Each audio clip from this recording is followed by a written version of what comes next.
ನಮಸ್ಕಾರ ಸ್ನೇಹಿತರೆ, ಬೆಂಕಿ ಬಿರುಗಾಳಿ ಚಾನಲ್ಗೆ ತಮ್ಮೆಲ್ಲರಿಗೂ ಸ್ವಾಗತ. ಇವತ್ತಿನ ಕಾಲದಲ್ಲಿ ಇಂಥ ಘಟನೆಗಳು ಕೂಡ ಸಂಭವಿಸಲಿಕ್ಕೆ ಸಾಧ್ಯವೇ ಅನ್ನುವಂಥ ಪ್ರಶ್ನೆಗಳು ಹೇಳುವುದು ಕೂಡ ಸ್ವಾಭಾವಿಕ. ಯಾಕಂದ್ರೆ ಇಂಥ ಘಟನೆಗಳು ನಮ್ಮ ನಡುವೆ ನಡೀತಾ ಇರೋದು ಕೂಡ ಅದು ಸತ್ಯವಾದಂಥ ವಿಚಾರ. ಹಾಗಿದ್ರೆ ಏನು ನಡೀತಾ ಇದೆ, ಎಲ್ಲಿ ನಡೀತಾ ಇದೆ, ಜೊತೆಗೆ ಆ ಒಂದು ಘಟನೆ ನಡೀಲಿಕ್ಕೆ ಕಾರಣವೇನು ಅನ್ನುವಂಥ ವಿಷಯವನ್ನು ಕೂಡ ನಾನು ಈ ಸಂದರ್ಭದಲ್ಲಿ ತಮಗೆ ಹೇಳಲಿಕ್ಕೆ ಬಯಸಿದ್ದೇನೆ. ಅದು ಕೂಡ ನಮ್ಮ ಸಮಾಜದಲ್ಲಿ ನಡೀತಿರ್ತಕ್ಕಂಥ ಒಂದು ಅನಿಷ್ಟ ಪದ್ಧತಿಯ ಬಗ್ಗೆ ಇವತ್ತಿನ ಸಂಚಿಕೆಯ ಮೂಲಕ ತಮ್ಮೆಲ್ಲರಿಗೂ ಕೂಡ ತಿಳಿಯಪಡಿಸಲಿಕ್ಕೆ ನನಗೆ ಅತಿ ಅವಶ್ಯಕವಾದಂಥ ವಿಷಯ ಅಂಥೇಳಿ ನಾನು ಇದನ್ನು ಇವತ್ತು ಆಯ್ಕೆ ಮಾಡಿಕೊಂಡಿದ್ದೀನಿ ಕೂಡ. ಹಾಗಾದರೆ ಎಲ್ಲಿ ಈ ಘಟನೆ ನಡೀತಾ ಇದೆ ಮತ್ತು ಆ ಘಟನೆಗೆ ಸರ್ಕಾರ ಅದಕ್ಕೆ ಮಾನ್ಯತೆ ನೀಡಿದೆ ಅಥವಾ ಇನ್ನೂ ನೀಡಿಲ್ಲವೇ, ಹಾಗಿದ್ದರೆ ಅಲ್ಲಿ ಏನು ನಡೀತಾ ಇದೆ ಅನ್ನುವಂಥ ಪ್ರಶ್ನೆಗಳು ಕೂಡ ಈಗಾಗಲೇ ತಮ್ಮಲ್ಲಿ ಉದ್ಭವಿಸಿರಲಿಕ್ಕೆ ಸಾಧ್ಯ. ಹಾಗಾದರೆ ಈ ಘಟನೆ ಪ್ರಸ್ತುತ ನಡೀತಾ ಇರೋದು ನಮ್ಮ ದೇಶದಲ್ಲಿಯೂ ಕೂಡ ಒಂದು ರಾಜ್ಯದಲ್ಲಿ ನಡೀತಿರ್ತಕ್ಕಂಥ ಈ ಘಟನೆ ಈಗ ಯುರೋಪ್ ಖಂಡದ ಲಾಟ್ವಿಯಾದಲ್ಲಿ ನಡೀತಿರ್ತಕ್ಕಂಥ ಈ ಘಟನೆಯ ಒಂದು ತಿರುಳನ್ನು ನಿಮಗೆ ತಿಳಿಸ್ಲಿಕ್ಕೆ ನಾನು ಬಯಸಿದ್ದೇನೆ. ಅದೇನಂತಂದರೆ, ಅಲ್ಲಿ ಒಬ್ಬ ಪುರುಷನಿಗೆ 15 ಜನ ಮಹಿಳೆಯರು, ಅಂದ್ರೆ ಅಲ್ಲಿ ಮಹಿಳೆಯರ ಜನಸಂಖ್ಯೆ ಜಾಸ್ತಿ, ಅಲ್ಲಿ ಮಹಿಳೆಯರು ಅಧಿಕ ಪ್ರಮಾಣದಲ್ಲಿ ಇದ್ದಾರೆ. ಒಬ್ಬ ಪುರುಷನಿಗೆ 15 ಜನ ಮಹಿಳೆಯರು ಅಂತಂದರೆ ನೀವು ಅರ್ಥ ಮಾಡ್ಕೊಳ್ಬೇಕು. ಹಾಗಾದರೆ ಅಲ್ಲಿ ಪುರುಷರ ಸಂಖ್ಯೆ ಯಾಕೆ ಕಡಿಮೆ ಅನ್ನೋದು ಕೂಡ ಒಂದು ಜಿಜ್ಞಾಸೆಗೂ ಕೂಡ ಕಾರಣವಾದರೂ ಕೂಡ ಇದು ಸತ್ಯ. ಹಾಗಿದ್ದಾಗ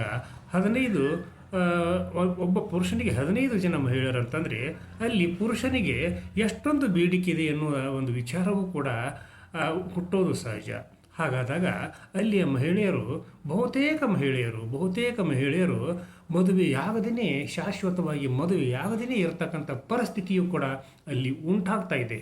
ಹಾಗಿದ್ದಾಗ ಅವರು ಏನು ಮಾಡ್ತಾರೆ? ಯಾಕಂದರೆ ಅವರಿಗೆ ಭಾರ ಎತ್ತುವ ಕೆಲಸಗಳು ಆಗೋದಿಲ್ಲ.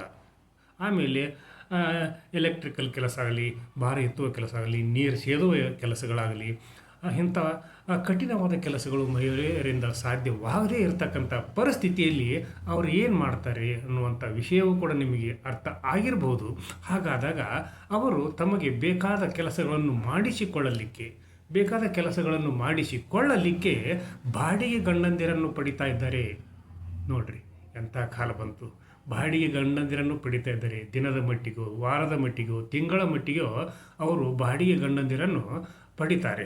ಅದು ಆ ಒಂದು ದೇಶದಲ್ಲಿ ಸಂಸತ್ತಿನಲ್ಲಿ ಇನ್ನೂ ಅಂಗೀಕಾರವಾಗದೇ ಇದ್ದರೂ ಕೂಡ ಕಾಯ್ದೆ ಅದು ಈಗ ಅಲ್ಲಿ ಚಾಲ್ತಿಯಲ್ಲಿ ಇದೆ ಅನ್ನುವಂಥ ವಿಷಯ ಬೆಳಕಿಗೆ ಬಂದಿದೆ ಕೂಡ.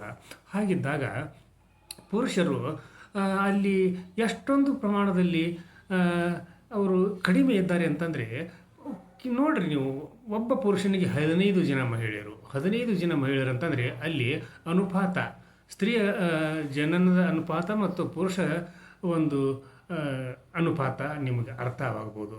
ಹಾಗಾದರೆ ಯಾಕೆ ತಡ ನಮ್ಮ ದೇಶದಲ್ಲಿರ್ತಕ್ಕಂಥ ಬಹುತೇಕ ಚಪಲ ಚೆನ್ನಿಗರಾಯರಿಗೆ ಈ ಒಂದು ವಿಡಿಯೋನ್ನು ನಾನು ಮಾಡ್ತಾ ಇದ್ದೇನೆ.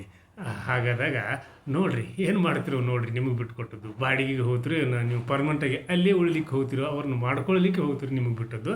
ಆದರೂ ಕೂಡ ಇದು ಸತ್ಯ. ಈ ಸತ್ಯವಾದಂಥ ಘಟನೆಯನ್ನು ಲಾಟ್ವಿಯಾ ದೇಶದಲ್ಲಿ ನಾವು ನೋಡಬಹುದಾಗಿದೆ. ಹಾಗಿದ್ದಾಗ ನಮ್ಮ ದೇಶದಲ್ಲಿಯೂ ಕೂಡ ಒಂದು ರಾಜ್ಯದಲ್ಲಿ ಇದೆ. ಅದನ್ನು ನಾನು ಮುಂದಿನ ಸಂಚಿಕೆಗಳಲ್ಲಿ ತಮಗೆ ಹೇಳಲಿಕ್ಕೆ ಬರ್ತಾ ಇದ್ದೀನಿ.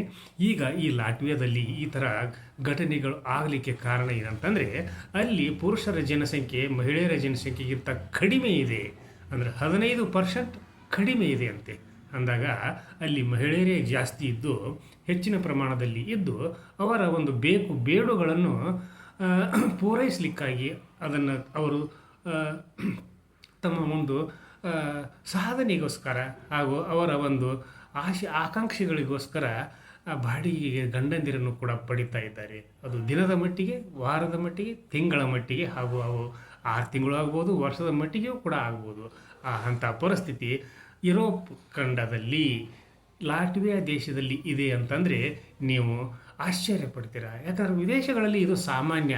ಅನ್ನುವಂಥ ಭಾವನೆ ಇದ್ದರೂ ಕೂಡ ಮದುವೆಗಳು ಕೂಡ ಆಗಲಿಕ್ಕೆ ಅದು ಸಾಮಾನ್ಯವಲ್ಲ. ಅದು ಅಷ್ಟೇ ಸತ್ಯವಾಗಿರ್ತಕ್ಕಂಥದ್ದು. ಯಾಕಂದರೆ ವಿದೇಶಗಳಲ್ಲಿ, ಅದು ಫಾರಿನ್ ಕಂಟ್ರೀಸ್ಗಳಲ್ಲಿ